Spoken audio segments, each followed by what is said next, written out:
rise from the grave.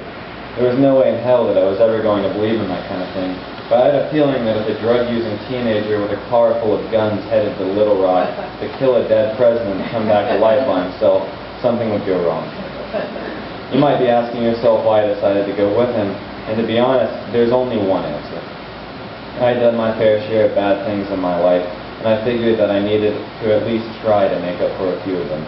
I decided looking after Cliff was as good a place to start as anywhere else, and after trying to change his mind about the whole thing, I decided to say, fine, I'll go with you. Cliff started going for the highway and turned his radio up a good deal louder than what one would imagine the average undead slayer would do. I said, so why Little Rock again? I already told you, Cliff said. I-40 is the best way to get from California to D.C. Little Rock's exactly halfway. He may have been creepy, but Reagan was at least a smart guy. He'll take the fastest route he can. And how exactly is he going to make it to Arkansas in 17 and a half days? I said. Cliff had told me his plan every day for the past few weeks, but I had tuned him out for most of it. He's going a mile in 15. Most people can only do it in 20, but Reagan's on a mission. He can do it in 15 minutes, Cliff said. The whole plan seemed a little half-baked, and a part of me didn't think that Cliff even believed what he was saying. His father was a lieutenant at the Little Rock Air Force Base.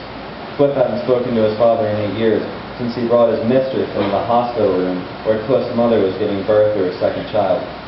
He was still wearing his Air Force uniform. Cliff's parents got divorced, and his father petitioned to transfer down to Little Rock, and that was the last that Cliff had spoken to him.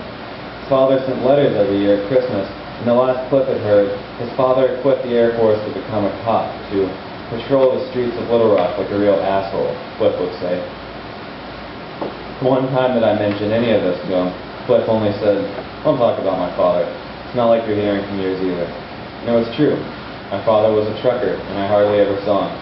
He said that he spent so much time on the road so that he could provide for my mother and me, but we didn't even see him when he was off the road. It had been so long that the only things I really remember about him are the metal cigarette case that I swear he left for me, and the framed Christmas photo of my mother, my father, and me that my mother keeps hidden in one of the kitchen drawers.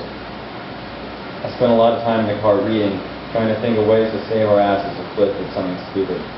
By the time we made it to I-40, I still didn't have a good excuse for anything that Cliff had done. Every once in a while we would pass a police car, and I would try to keep my head low, but Cliff didn't seem to care. The sun beat down so hard that I couldn't really see through the windshield. I started to sweat, even in my short-sleeved shirt. Thank you.